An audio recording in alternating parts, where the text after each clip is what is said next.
What's up, guys? Welcome to Blue Presents podcast where I discuss all things music. And today on my show, I've got Scott and Jeanne from the band Crossing Rubicon, and we have an amazing conversation, with everything going crazy in the world right about now. This is a great show. There is a little bit of some audio issues, but I think this is such a great interview that audio issues be damned. I edited it the best I could, but I think this is a really good show.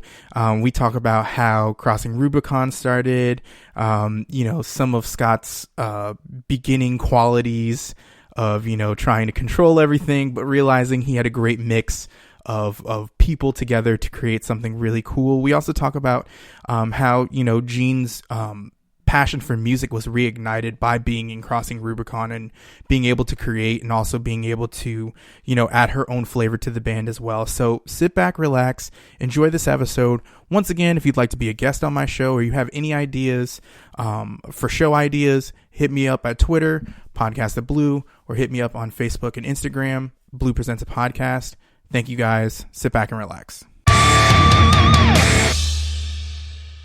What's up, guys? Welcome to Blue Presents a podcast where I discuss all things music and how it affects my life. And today I have my biggest guest on this show, and I'm so very, very, very excited and so very, very, very thankful.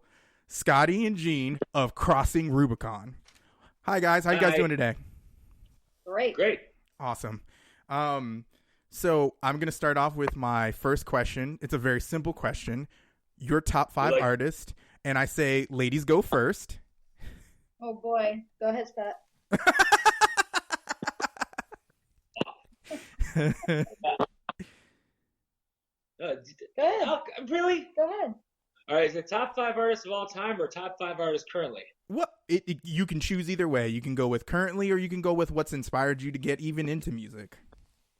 I'm going to go all time because currently I can't list 5 artists that I'm interested in anymore. Okay. I definitely couldn't. No? You?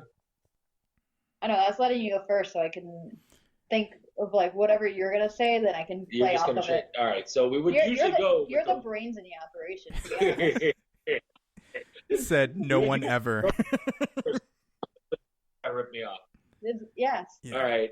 That's not how we work as a couple. Because I would say modern artists, I would say Mastodon, Ghost BT, and Billie Eilish. That's it. We're going Billie Eilish. Yeah. For all time, that's not hard. I'm going to say Queen. Mm-hmm. Metallica. Queen. No, I'm just kidding. Queen, Guns N' Roses, Metallica, Queensryche, and Van Halen. Okay.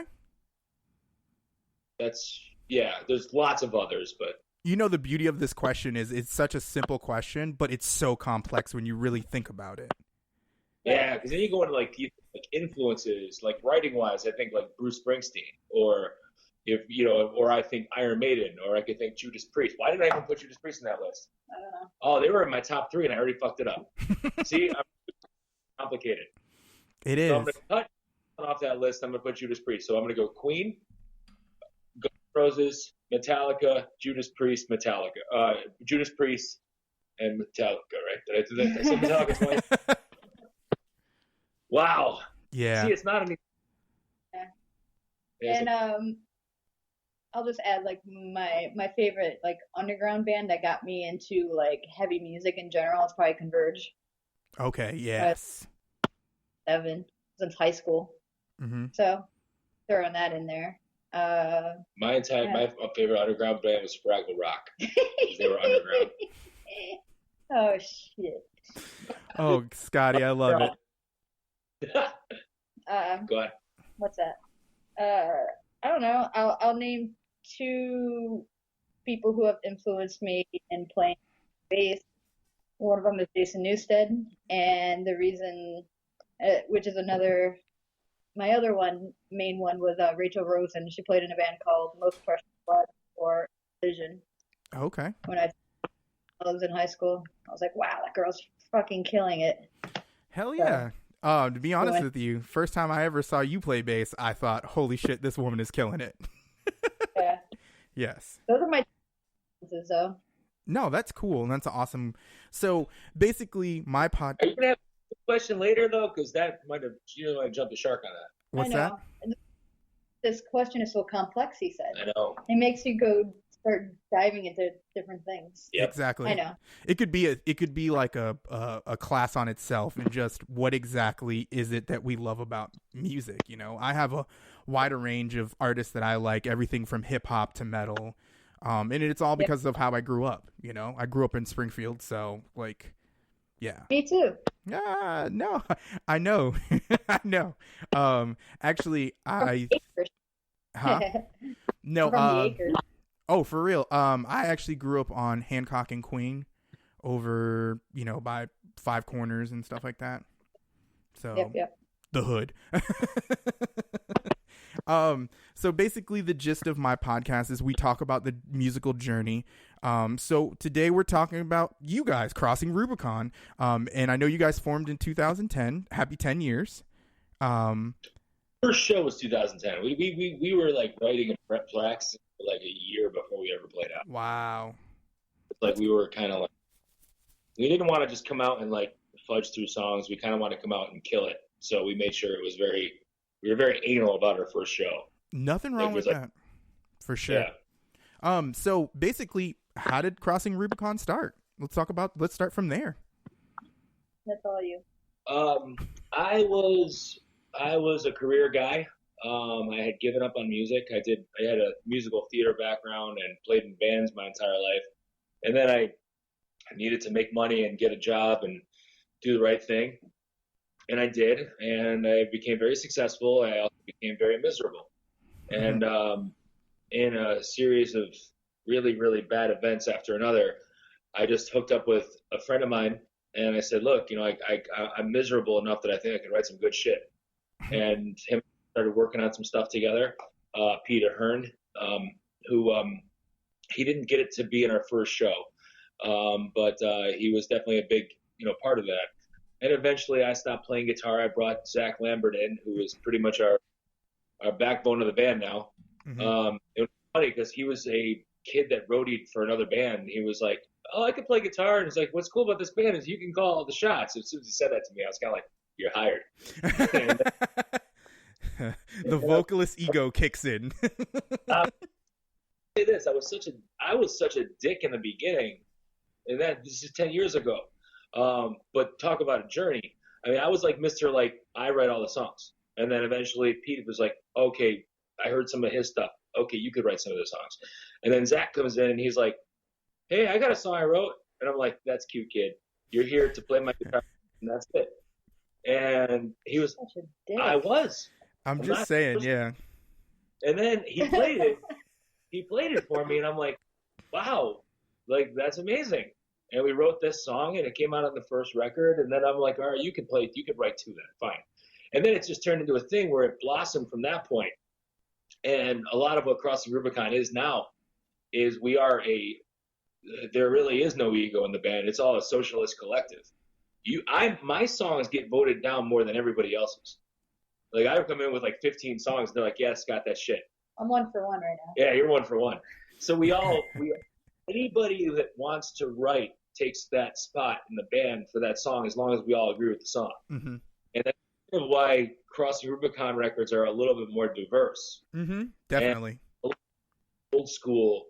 Actually, like our last record, we start off with, British style new wave or metal, and then we go into new metal, and then we go into blues, and then we go into prog, and it was like, and it kind of, that's all of our influences kind of showing.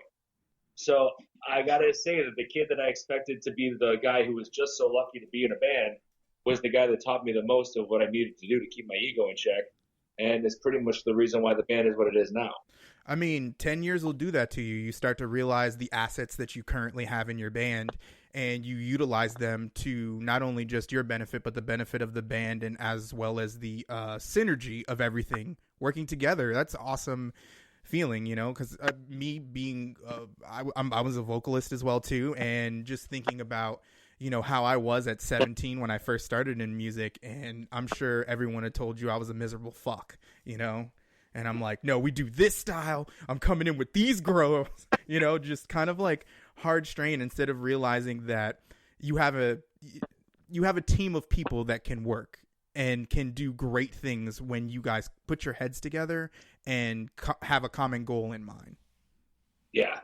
We did the last album writing. It was cool because we were taking Fridays and we were getting to the studio at like 10 o'clock in the morning, and we would just write and write and write, and we wouldn't get done until 9, 10 o'clock at night. I mean, our studio is also right around the corner from a brewery, which helped. It was like 12-hour sessions of just writing and just doing stuff. We'd all take a break, go grab a growler, and then keep working. It was cool. Yeah, there's nothing wrong with that.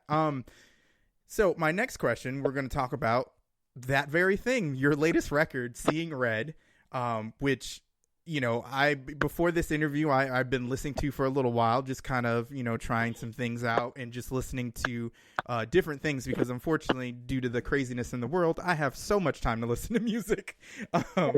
So I've been listening to your record, which I Will Remain is my favorite song on the record. Fuck everything else. It's my favorite song on the record. Don't at me, okay?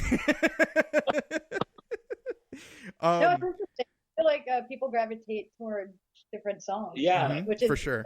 Cool. It's so funny because I always said the funniest thing about this record, and we wanted to go we were like, let's see how diverse we can go. Mm-hmm. And that was the second song we wrote for the record, and that's like, this is the direction we're going to go in. Mm-hmm. And then it just splintered off that. The funniest thing of them all is my father, who hates hip hop, hates it. Really? His favorite track is Active Aggression. Wow. that everybody else tells us that they can't stand. And that's actually one of my favorites. That one really sticks out. Yeah. No, it does. And I think it's a good song. So you're talking about like the diversity on this record. Talk about one, who produced the record? Nick Bellamore over at Dexter's Lab. Let me tell you something. Nick is doing some amazing things, and I need to get him on my show, man, because you guys are like the second band that Nick is just, you know what I'm saying? His production is spot on and very good. This record is, even though like I don't usually listen to the style, but because of how well production is on this record, it's so listenable. It's so like pick up and go, and you can just rock on like nobody's business. Yeah, Nick's a genius. Yeah. Actually, back to I Will Remain really quickly. When we wrote that song, it was kind of like the note that, all right, this ain't going to be your mom's Rubicon. Because our last record was such a mom rock record. It really was. As far as Nick goes, in recording No Less Than Everything, which is our first record, first full-length record, that record was recorded by Vic Rivera over at Red 5 Studios in the Bronx. And it was produced by, I can't remember his name at the time, but I ended up firing him because he was just so miserable to work with. Wow. He big leagued me. He pushed us back 6 months. I fired him. And it was like, you can't fire this guy. I'm like, well, I just did. And I had a deadline. And I called Nick up. I'm like, is there any way you can help me out? And mixed it. And he bailed me out. And I love the work he did. He's great because you get text messages at 3:30 in the morning about a lyric. Did you really mean to say this? And I'm like, yeah. He goes, what the fuck is wrong with you? It was like, no, I have a huge thing about producers, and I've probably said it on all 19 of my episodes that if you don't have someone who gives a shit about what you're doing, you're just going to have a record where the levels sound good instead of someone who's trying to bring something different and give you a unique sound that makes you stand out. Yeah. It was too, like, we kind of want every record to kind of, like the next record, I want to sound drastically different than this one. Nick is great at making things sound very raw. Mm-hmm. And Vic, who did our previous record, was great at making everything sound very well produced. So it was kind of like, it's like a stripped down version of our last record. Yeah. Which was kind of what I was looking for. I wanted it to sound nastier. So that matches the mood. Yeah. It was a mood thing.